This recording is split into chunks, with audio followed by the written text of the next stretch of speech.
The gentlemen of the jury retired to consider their verdict. Their foreman was a person doubly distinguished among his colleagues. He had the clearest head and the readiest tongue. For once, the right man was in the right place. Of the 11 jurymen, 4 showed their characters on the surface. They were the hungry juryman who wanted his dinner, the inattentive juryman who drew pictures on his blotting paper, the nervous juryman who suffered from fidgets, the silent juryman who decided the verdict. Of the 7 remaining members, 1 was a little drowsy man who gave no trouble, 1 was an irritable invalid who served under protest, and 5 represented that vast majority of the population, easily governed, tranquilly happy, which has no opinion of its own. The foreman took his place at the head of the table. His colleagues seated themselves on either side of him. Then there fell upon that assembly of men a silence, never known among an assembly of women, the silence which proceeds from a general reluctance to be the person who speaks first. It was the foreman's duty, under these circumstances, to treat his deliberative brethren as we treat our watches when they stop. He wound the jury up and set them going. "Gentlemen," he began, "have you formed any decided opinion on the case thus far?" Some of them said yes, and some of them said no. The little drowsy man said nothing. The fretful invalid cried, "Go on." The nervous juryman suddenly rose. His brethren all looked at him, inspired by the same fear of having got an orator among them. He was an essentially polite man, and he hastened to relieve their minds. "Pray don't be alarmed, gentlemen. I am not going to make a speech. I suffer from fidgets. Excuse me if I occasionally change my position." The hungry juryman, who dined early, looked at his watch. 4:30, he said. "For heaven's sake, cut it short." He was the fattest person present, and he suggested a subject to the inattentive juryman, who drew pictures on his blotting paper. Deeply interested in the progress of the likeness, his neighbors on either side looked over his shoulders. The little drowsy man woke with a start and begged pardon of everybody. The fretful invalid said to himself, "Damned fools, all of them." The patient foreman, biding his time, stated the case. "The prisoner awaiting our verdict, gentlemen, is the Honourable Roderick Westerfield, younger brother of the present Lord Le Basque. He is charged with wilfully casting away the British bark John Journeyman under his command for the purpose of fraudulently obtaining a share of the insurance money, and further of possessing himself of certain Brazilian diamonds which form part of the cargo. In plain words, here is a gentleman born in the higher ranks of life, accused of being a thief. Before we attempt to arrive at a decision, we shall only be doing him justice if we try to form some general estimate of his character based on the evidence, and we may fairly begin by inquiring into his relations with the noble family to which he belongs. The evidence so far is not altogether creditable to him. Being at the time an officer of the Royal Navy, he appears to have outraged the feelings of his family by marrying a barmaid at a public-house. The drowsy juryman, happening to be awake at that moment, surprised the foreman by interposing a statement. "Talking of barmaids," he said, "I know a curate's daughter. She is in distressed circumstances, poor thing, and she's a barmaid somewhere in the north of England. Curiously enough, the name of the town has escaped my memory.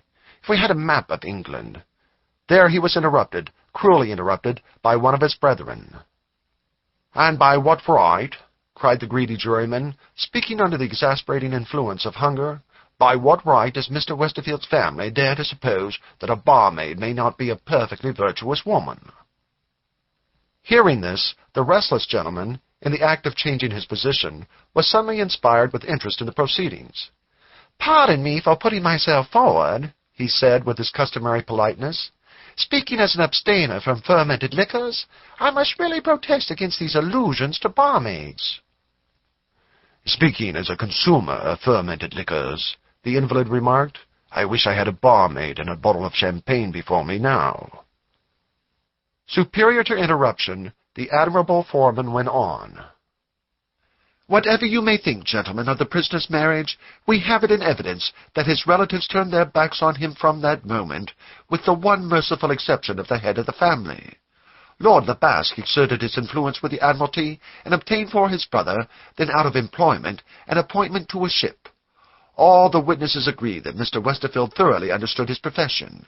If he could have controlled himself, he might have risen to high rank in the Navy. His temper was his ruin. He quarrelled with one of his superior officers. "Under strong provocation," said a member of the jury. "Under strong provocation," the foreman admitted.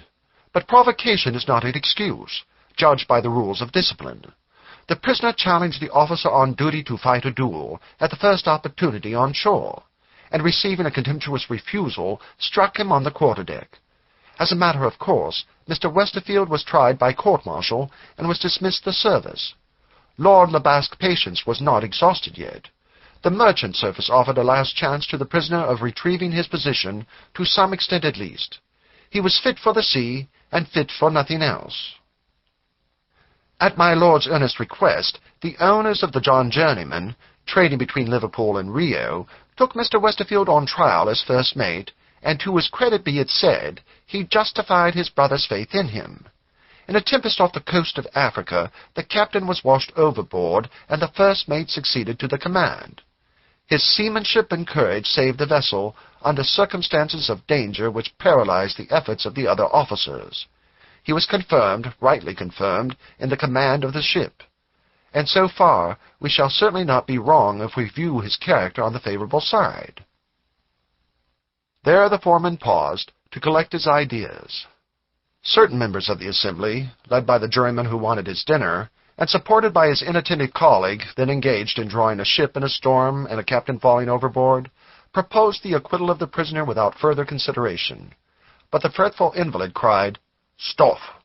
and the 5 jurymen who had no opinions of their own, struck by the admirable brevity with which he expressed his sentiments, sang out in chorus, "Hear! Hear! Hear!"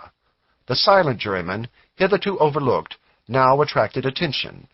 He was a bald-headed person of uncertain age, buttoned up tight in a long frock-coat, and wearing his gloves all through the proceedings. When the chorus of 5 cheered, he smiled mysteriously. Everybody wondered what that smile meant. The silent juryman kept his opinion to himself. From that moment, he began to exercise a furtive influence over the jury. Even the foreman looked at him, on resuming the narrative. After a certain term of service, gentlemen, during which we learn nothing to his disadvantage, the prisoner's merits appear to have received their reward. He was presented with a share in the ship which he commanded, in addition to his regular salary as master. With these improved prospects, he sailed from Liverpool on his last voyage to Brazil, and no one, his wife included, had the faintest suspicion that he left England under circumstances of serious pecuniary embarrassment. The testimony of his creditors and of other persons with whom he associated distinctly proves that his leisure hours on shore had been employed in card-playing and in betting on horse races. After an unusually long run of luck, his good fortune seems to have deserted him. He suffered considerable losses, and was at last driven to borrowing at a high rate of interest, without any reasonable prospect of being able to repay the moneylenders into whose hands he had fallen. When he left Rio on the homeward voyage, there is no sort of doubt that he was returning to England to face creditors whom he was unable to pay. There, gentlemen, is a noticeable side of his character which we may call the gambling side, and which, as I think, was too leniently viewed by the judge. He evidently intended to add a word or two more, but the disagreeable invalid insisted on being heard. "In plain English," he said, "you are for finding the prisoner guilty." "In plain English," the foreman rejoined, "I refuse to answer that question." "Why?" "Because it is no part of my duty to attempt to influence the verdict." "You have been trying to influence the verdict, sir, ever since you entered this room. I appeal to all the gentlemen present." The patience of the long-suffering foreman failed him at last.